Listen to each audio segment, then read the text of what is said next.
Lucky Paul, bonjour. Vous êtes enseignant EPS à l'Académie de Nancy-Metz et vous êtes référent numérique pour cette discipline. Alors, vous utilisez l'ENT au quotidien dans le cadre de vos pratiques pédagogiques. Peut-on voir dans quel contexte?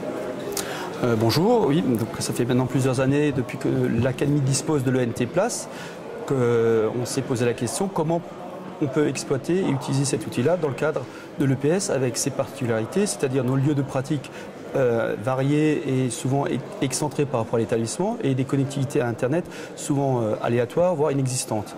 Donc l'ENT Place, on a essayé de l'utiliser dans un contexte particulier, c'est-à-dire dans le cadre de projets, de construction de projets, de mise en projet des élèves, soit à titre individuel, soit dans un cadre de travail collectif, hors des cours d'EPS, par la mise en place d'outils simples et faciles d'utilisation et au travers d'une fonction particulière de l'ENT qui est le groupe de travail, qui est un outil par excellence pour faire un travail à distance et qui permet justement de...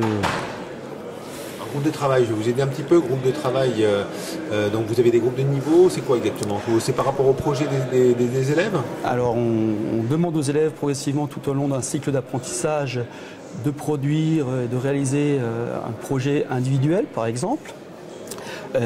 Pour leur faciliter la tâche, on va leur mettre à disposition un certain nombre de ressources par le biais du groupe de travail, donc dans des espaces de partage.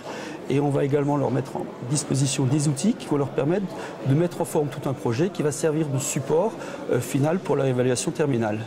Alors, un cas concret d'une pratique sportive spécifique? Alors, par exemple, pour la mise en projet sur un travail individuel, on a par exemple dans le cadre du collège toutes les activités du domaine de compétences, de la gestion de la performance.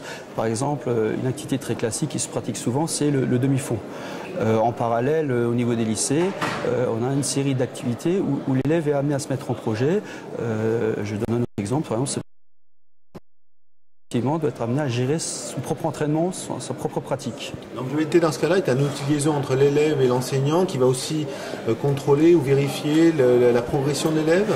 Ça va permettre à l'élève, au fur et à mesure, d'enregistrer, de conserver ses données afin de construire son projet final. Ça permet également à l'enseignant de suivre progressivement l'évolution de ce travail, de le recadrer, de le guider, voire d'y remédier lorsqu'il... Bien entendu, donc l'EPS est souvent, comme vous disiez au début, une activité nomade. Souvent, on va à l'extérieur, on n'a pas forcément des bornes Wi-Fi ou de l'Internet dans tous les équipements sportifs. Donc, vous devez travailler plus ou moins de manière asynchrone. Est-ce que c'est utile d'avoir un ENT dans ce contexte-là? L'ENT a justement permis de fonctionner de façon asynchrone, ce qui n'était pas possible avant.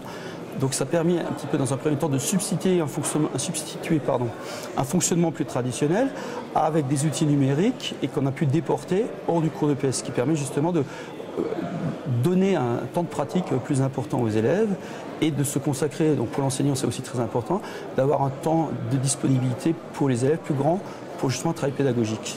Après, en EPS, on est là pour faire du sport, donc on n'est pas forcément là pour pouvoir faire du numérique.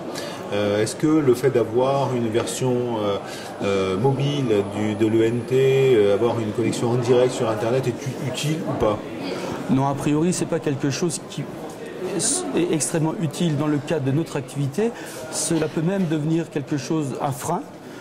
Il est difficile aujourd'hui d'imaginer que tous les élèves puissent par exemple travailler avec des outils nomades, des tablettes et des smartphones pendant un cours d'EPS. Un volume de 3, 4, voire 6, 8 machines maximum, c'est un volume largement suffisant pour construire un certain nombre d'activités tout au long d'une année scolaire. Alors je profite d'avoir un enseignant d'EPS qui a certainement une pratique sportive élevée. Aujourd'hui, dans tout ce qui est sport, le mot-clé c'est tracking. Vous le savez, donc tout le monde a son petit bracelet d'activité, met ça sur son iPhone. Est-ce que vous y pensez? Est-ce qu'il y a des réflexions là-dessus? Et quels usages peuvent être développés dans le cadre de l'ENT? Alors on assure une veille technologique et sur l'évolution des ressources numériques, c'est évident. On n'a pas encore à ce niveau-là de projets extrêmement précis. À l'inverse, dans d'autres cadres, par exemple l'utilisation de GPS, par exemple sur des activités telles que la course d'orientation en plein air, est déjà employée, est déjà utilisée. Et les outils numériques ont permis simplement de sécuriser la pratique et d'avoir un retour sur l'action des élèves en léger différé ou après coup, qui leur permet justement d'avoir un retour avec une évaluation de ce qui a été produit beaucoup plus fine et précise, et donc ça permet en effet de favoriser les apprentissages des élèves à ce niveau-là.